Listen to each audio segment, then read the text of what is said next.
Assalamualaikum warahmatullahi wabarakatuh. Kami dari kelompok 4 akan mempresentasikan materi tentang seni rupa. Sebelumnya, kami di sini akan memperkenalkan diri kami terlebih dahulu.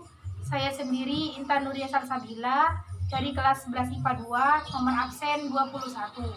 Saya sebagai moderator dan pemateri 1. Perkenalkan, nama saya Ike Maulidia, nomor absen 19 dari kelas 11 IPA 2. Saya sebagai pemateri kedua. Perkenalkan, nama saya Latifah Dwi Safitri, absen 23, kelas 11 IPA 2. Saya sebagai pemateri 3.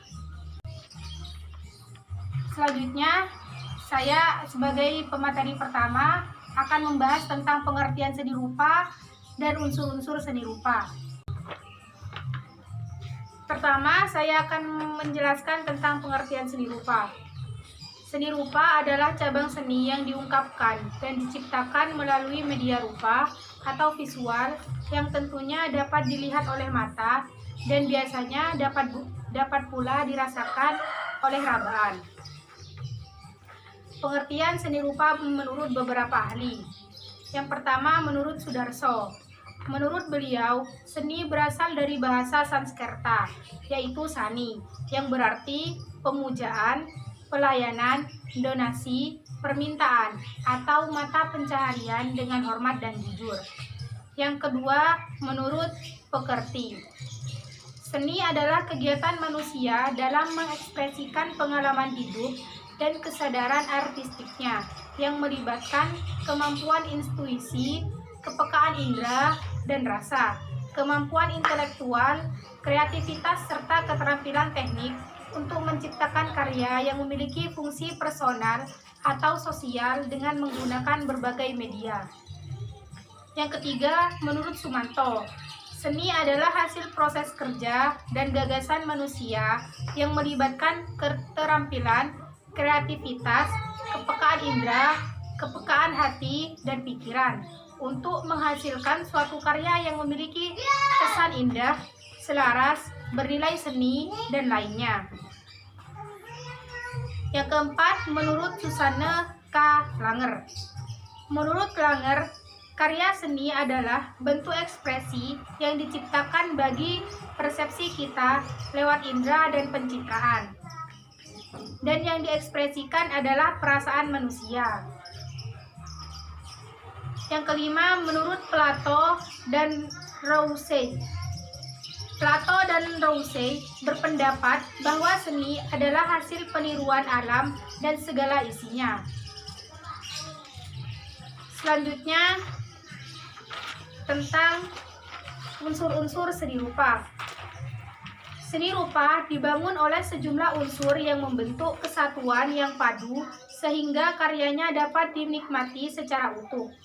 Unsur-unsur ini diantaranya antara lain adalah titik, garis, bidang, bentuk, ruang, warna, tekstur, dan gelap terang. Yang pertama yaitu titik. Titik adalah unsur seni rupa yang paling dasar. Titik dapat melahirkan suatu wujud dari ide-ide atau gagasan yang kemudian akan melahirkan garis, bentuk, atau bidang. Yang kedua, garis. Menurut jenisnya, garis dapat dibedakan menjadi garis lurus, lengkung, panjang, pendek, horizontal, vertikal, diagonal, berombak-ombak, putus-putus, patah-patah, spiral, dan lain-lain.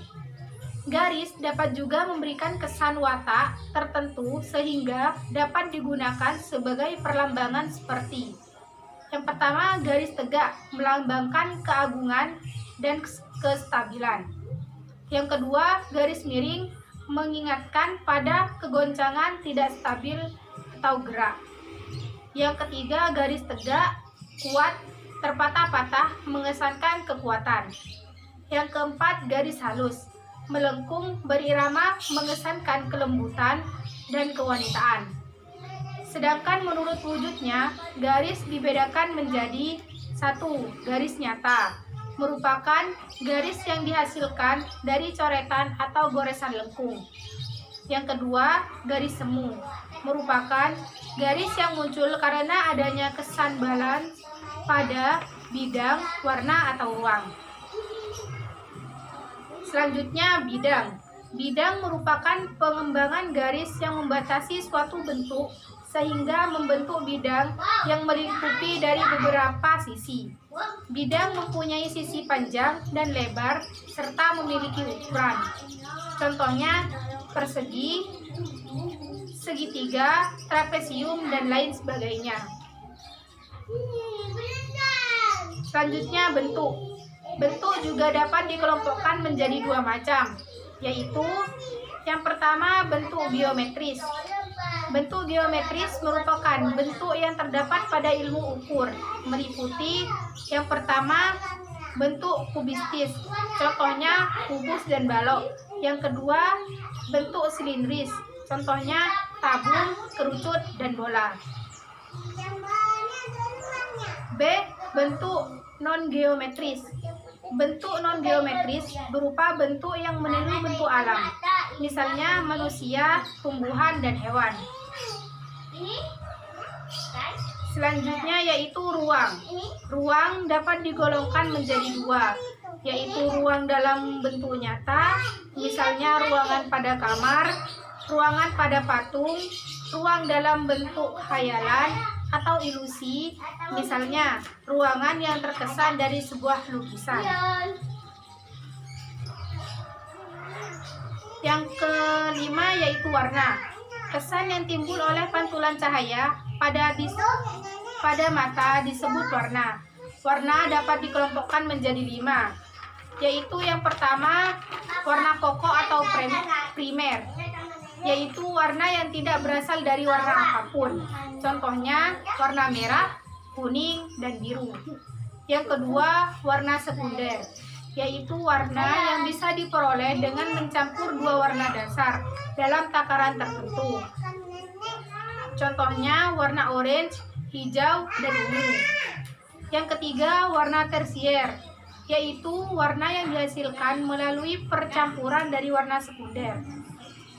Yang keempat, warna analogus, yaitu warna yang letaknya berdampingan dalam lingkaran warna.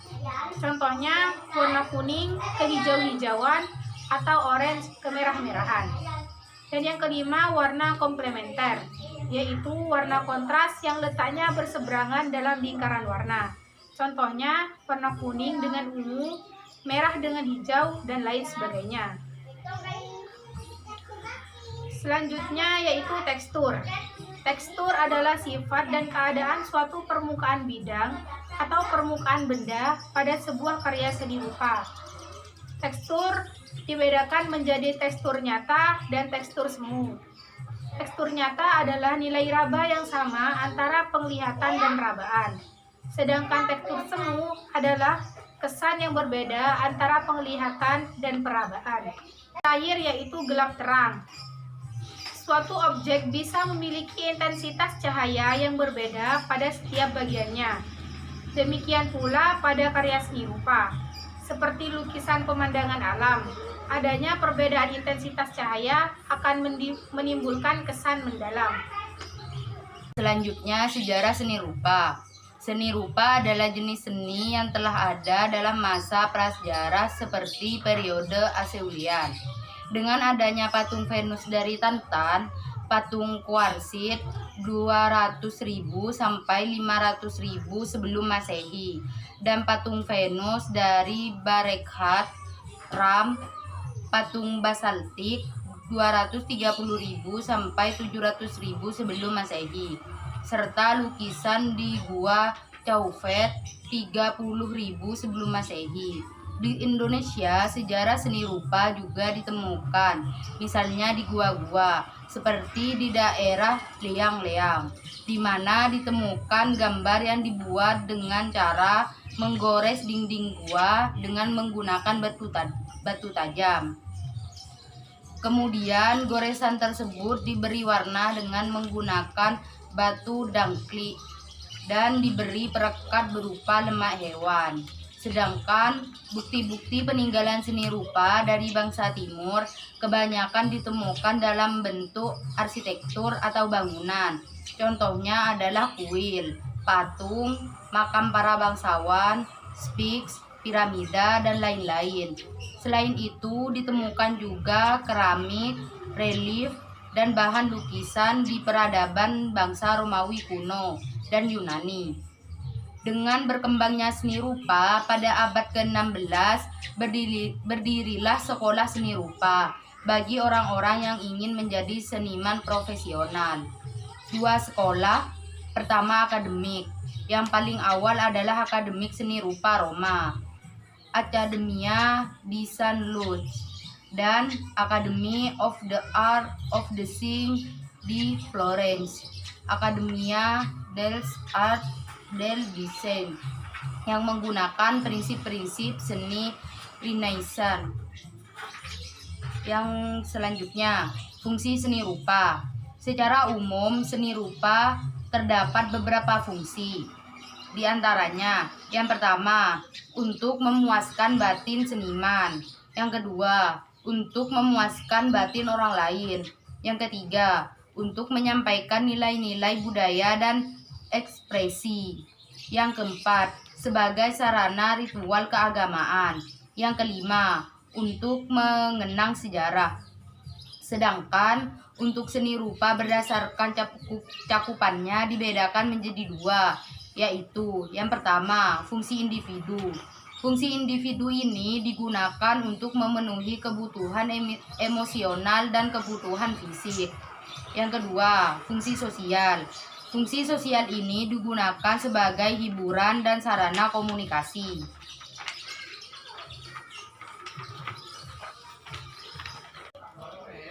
Selanjutnya, macam-macam seni rupa. Seni rupa terbagi menjadi beberapa macam, di antaranya seni rupa berdasarkan dimensinya. Jenis seni rupa yang pertama adalah seni rupa berdasarkan dimensinya atau ukurannya. Dari jenis yang pertama ini, maka jenis seni rupa dapat dibagi lagi menjadi dua, yaitu seni rupa 2 dimensi dan seni rupa 3 dimensi. Yang pertama, seni rupa 2 dimensi atau Dwimatra. Seni rupa 2 dimensi adalah karya seni rupa yang terbentuk dengan dua ukuran, yaitu panjang dan lebar. Selain itu, seni rupa 2 dimensi ini juga hanya bisa dilihat dari arah depan saja. Seni rupa 2 dimensi ini terbagi menjadi beberapa macam, di antaranya 1. Seni lukis. Lukisan merupakan karya seni yang dibuat dengan melukiskan cat warna ke atas media kanvas. Yang kedua, seni gambar. Seperti dengan seni melukis, tetapi lebih dominan dengan garis dan bidang. Dalam seni menggambar, cenderung menggunakan kedua pensil dan pena sebagai alat untuk menggambar. Yang ketiga, seni grafis. Seni grafis adalah jenis karya 2 dimensi seni yang dapat dibuat dengan menggunakan teknik cetak di atas bidang datar seperti kertas atau kain. Yang keempat, seni fotografi. Seni fotografi adalah cara untuk mendapatkan gambar dengan alat seperti kamera, ponsel, dan sebagainya.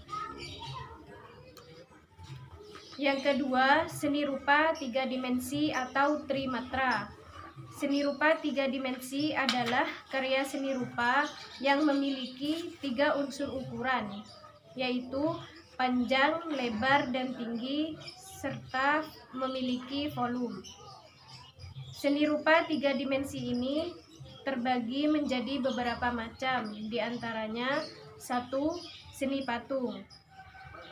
Seni patung merupakan karya seni rupa yang dibuat dengan membentuk bahan bervolume yang dapat berupa tanah liat, kayu, batu, logam, dan bahan lainnya dengan cara subtraktif yang berarti mengurangi bahan. Yang kedua yaitu seni instalasi. Seni instalasi merupakan karya yang terdiri dari beberapa patung, objek non-seni, lukisan, dan sebagainya yang membutuhkan pemasangan atau penyusunan untuk menjadi kesatuan yang utuh. Yang ketiga, arsitektur.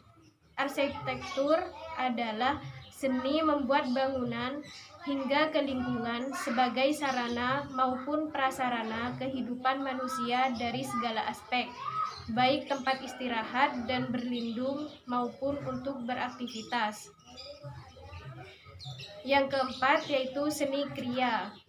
Seni kriya merupakan seni kerajinan tangan yang kebanyakan dibuat sebagai alat terapan yang membantu kehidupan sehari-hari, misalnya poci dan cangkir untuk alat rumah tangga. Yaitu environmental art atau seni lingkungan. Environmental art merupakan suatu wahana besar yang terintegrasi di sebuah lingkungan, terdiri dari banyak bangunan dan penunjangnya, yang dirancang sedemikian rupa untuk menjadi satu kesatuan seni. Contohnya, Taman Impian Jaya Ancol, Kampung Bambu, dan sebagainya. Yang kedua, seni rupa berdasarkan masa atau waktu. Jenis seni rupa yang kedua adalah seni rupa berdasarkan masa atau waktu. Dari jenis seni rupa yang satu ini, seni rupa dibedakan menjadi 3. Yang pertama, seni rupa tradisional. Seni rupa tradisional yaitu seni rupa yang ada pada zaman dahulu yang sudah pakem dan bersifat statis dan turun-temurun. Seni rupa tradisional sendiri terdiri dari beberapa macam, diantaranya 1. Seni primitif. Seni primitif yaitu seni yang keluar dari bentuk kebudayaan yang paling awal. Seni ini masih belum terpengaruh dari pengaruh luar. Ciri umum yang dijumpai pada hasil karya seni primitif yaitu seni masih dalam berbentuk goresan, spontanitas. Yang kedua, karya seni tidak adanya perspektif dan warna yang dipakai terbatas seperti hitam, putih, merah, dan coklat. Yang kedua, seni klasik. Seni klasik adalah seni yang sudah mengalami perkembangan. Lebih dari itu, seni ini juga sudah mengalami penyempurnaan sebab terdapatnya pengaruh luar. Ciri-ciri dari karya seni klasik antara lain kesenian yang sudah mencapai puncak dan tidak dapat dikembangkan lagi, sebagai standar dari seni di zaman sebelumnya dan setelahnya. Berusia lebih dari setengah abad. Selanjutnya, seni rupa modern. Seni rupa modern yaitu karya seni yang terbaharui dari seni rupa tradisional, yang mana aturan dan pola-pola sudah mengalami perubahan. Seni rupa modern ini terbagi menjadi beberapa macam, diantaranya seni patung dan seni lukis. Selanjutnya, seni rupa kontemporer. Seni rupa kontemporer yaitu karya seni yang muncul karena tren atau kondisi waktu yang lebih bersifat kekinian. Seni rupa ini terbagi menjadi beberapa macam, diantaranya 1. Instalasi. Instalasi adalah karya seni rupa yang dibuat dengan menggabungkan berbagai media, baik 2 dimensi maupun 3 dimensi, dan tidak terbatas pada pengelompokan jenis seni rupa, sehingga membentuk kesatuan baru. Yang kedua, happening art. Happening art adalah persilangan antara pameran seni rupa dan pertunjukan teatrikal. Biasanya, bentuk seni ini menghindari penggunaan unsur-unsur teater tradisional. Yang ketiga, performance art. Performance art memang mirip dengan happening art, yaitu gabungan seni pertunjukan dan seni rupa. Tetapi, penekanan representasinya tetap menjurus pada aspek visual.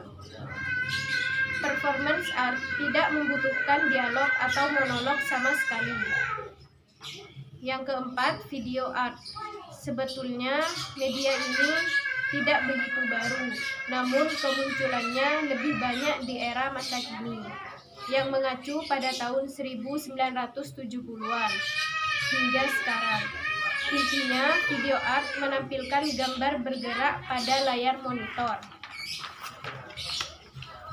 Yang terakhir ada video mapping. Video mapping setidaknya menggabungkan dua jenis seni rupa yang salah satunya adalah video art yang disorotkan menggunakan proyektor pada jenis seni lainnya. Berbagai aspek visual pada video yang disorotkan disesuaikan dengan jenis seni lain seperti arsitektur, instalasi, bahkan ke seni tari dan pertunjukan. Selanjutnya, seni rupa berdasarkan fungsinya. Jenis seni rupa yang ketiga adalah seni rupa berdasarkan fungsinya. Jenis ini terbagi menjadi dua golongan lagi, yaitu seni rupa murni dan seni rupa terapan. Seni rupa murni yaitu karya seni rupa yang dibuat hanya untuk nilai estetika dan ide pembuatnya saja, bukan untuk dipakai. Karya seni rupa murni sering ditemukan di museum seni atau di dalam bangunan sebagai pajangan atau penghias ruangan. Contohnya seperti lukisan, kaligrafi, seni grafis, seni fotografi, patung, relief, dan topeng. Yang kedua, seni rupa terapan. Seni rupa terapan yaitu karya seni rupa yang dibuat dengan tujuan untuk dipakai. Contohnya keramik, poster, senjata tradisional, dan lain-lain. Fungsinya sendiri memang untuk digunakan dalam kehidupan sehari-hari. Seni rupa terapan juga memiliki beberapa jenis, antara lain desain, arsitektur, kriya terapan, pakaian dan perlengkapan busana, gambar ilustrasi, dan patung terapan. Yang terakhir, teknik membuat karya seni rupa. Teknik pembuatan karya seni rupa antara lain dengan menggunakan teknik lukis, teknik batik, teknik cetak, teknik pahat, teknik membentuk, dan teknik las. Yang pertama, teknik lukis. Teknik lukis untuk membuat karya seni rupa terapan menggunakan kuas. Teknik ini digunakan untuk membuat lukisan kaca, lukisan pada papan, dan lukisan pada kanvas. Yang kedua, teknik batik. Teknik batik ini digunakan untuk membuat karya seni batik. Bahan yang digunakan untuk membatik antara lain berupa kain putih, lilin atau malam, bahan pembangkit warna, bahan pelarut naptol, dan bahan pelarut garam. Teknik membatik selain menggunakan canting sebagai alat juga dapat menggunakan kuas. Yang ketiga, teknik cetak.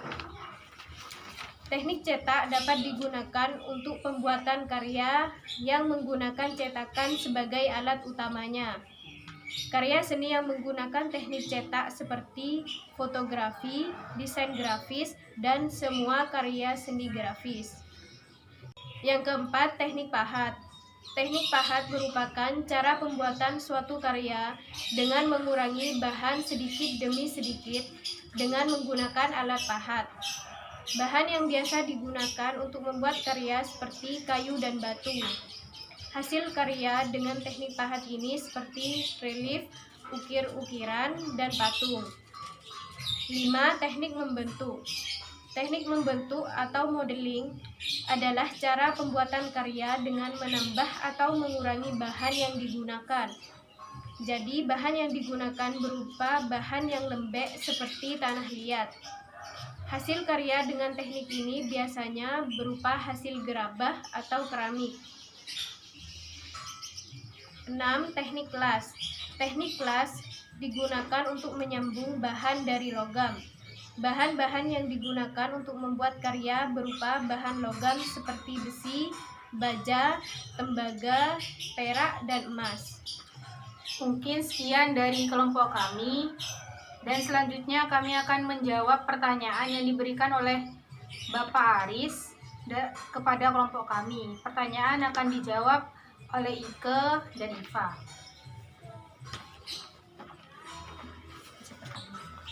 Pertanyaan pertama, sebutkan macam-macam aspek konseptual pada seni rupa dua dimensi. Jelaskan sedikit masing-masing aspek-aspeknya. Aspek konseptual terdiri dari 4 macam. Yang pertama, penemuan sumber inspirasi. Yang kedua, penetapan interes seni. Yang ketiga, penetapan interes bentuk.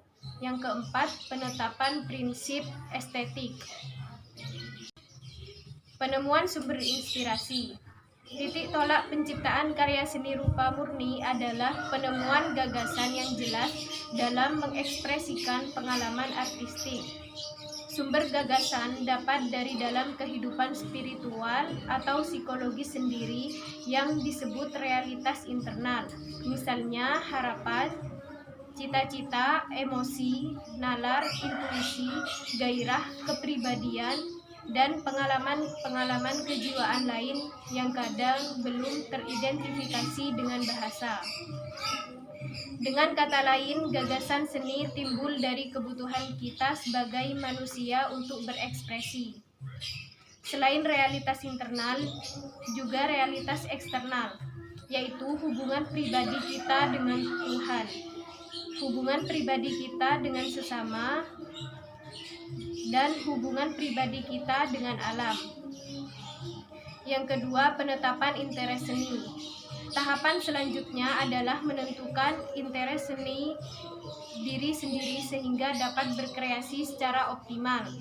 Terdapat 3 interes seni, yaitu sebagai berikut.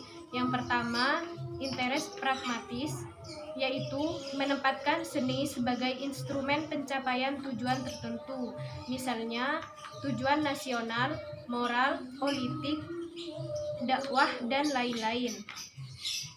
Yang kedua, interes reflektif, yaitu menempatkan seni sebagai pencerminan realitas aktual dan realitas khayali atau realitas yang dibayangkan sebagai sesuatu yang ideal. Yang ketiga, interes estetis, yaitu berupaya melepaskan seni dari nilai-nilai pragmatis dan instrumentalis. Jadi, interes estetis mengeksplorasi nilai-nilai estetik secara mandiri. Dengan menetapkan interes seni, Anda akan lebih memahami tujuan menciptakan karya. Yang ketiga, penetapan interes bentuk. Penetapan interes bentuk ini terbagi menjadi 3 macam. Yang pertama, bentuk figuratif, yaitu karya seni rupa yang menggambarkan figur yang dikenal sebagai objek-objek alami, manusia dan hewan, tumbuhan, gunung, laut, dan lain-lain, yang digambarkan dengan cara meniru rupa dan warna benda-benda tersebut. Yang kedua, bentuk semi-figuratif, yaitu karya seni rupa yang setengah figuratif, masih menggambarkan figur atau kenyataan alamiah, tetapi bentuk dan warnanya telah mengalami distorsi, deformasi, dan stilasi oleh perupa. Jadi, bentuk tidak meniru rupa sesungguhnya, tetapi diubah untuk kepentingan pemaknaan, serta untuk mencapai efek estetis dan artistik. Yang ketiga, bentuk non-figuratif, yaitu sama sekali tidak menggambarkan bentuk-bentuk alamiah, tanpa figur atau tanpa objek. Yang keempat, penetapan prinsip estetik. Pada tahap ini, perlu menetapkan prinsip estetika yang paling sesuai untuk mengungkapkan pengalaman. Penetapan prinsip estetik ini terbagi menjadi 3. Yang pertama, prinsip pramodern. Yang kedua, prinsip modern. Yang ketiga, prinsip postmodern. Pertanyaan yang kedua, sebutkan dibagi berapa macam jenis karya seni rupa 3 dimensi. Sebutkan dan jelaskan masing-masing. Seni rupa 3 dimensi ini terbagi menjadi 5 macam. Yang pertama, seni patung. Yang kedua, seni instalasi. Yang ketiga, seni arsitektur. Yang keempat, seni kriya. Yang kelima, environmental art. Yang pertama, seni patung. Seni patung merupakan karya seni rupa yang dibuat dengan membentuk bahan bervolume yang dapat berupa tanah liat, kayu, batu, logam, dan bahan lainnya dengan cara subtraktif yang berarti mengurangi bahan, seperti dipahat, dipotong, dikucil dengan cara aditif yang berarti menambahkan bahan seperti mengecor dan mencetak. Kedua, seni instalasi. Seni instalasi merupakan karya yang terdiri dari beberapa patung, objek non-seni, lukisan, dan sebagainya yang membutuhkan pemasangan atau penyusunan untuk menjadi kesatuan yang utuh.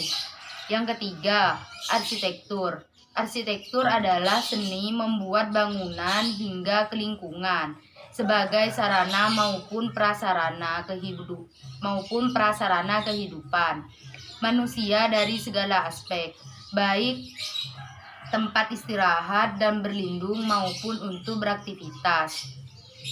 Yang keempat, seni kriya. Seni kriya merupakan seni kerajinan tangan yang kebanyakan dibuat sebagai alat terapan yang membantu kehidupan sehari-hari, misalnya poci dan cangkir atau alat rumah tangga. Yang kelima, environmental art atau seni lingkungan. Environmental art merupakan suatu wahana besar yang terintegrasi di sebuah lingkungan dan dirancang sedemikian rupa untuk menjadi satu kesatuan seni. Contohnya, Taman Impian Jaya Ancol, Kampung Bambu, dan sebagainya.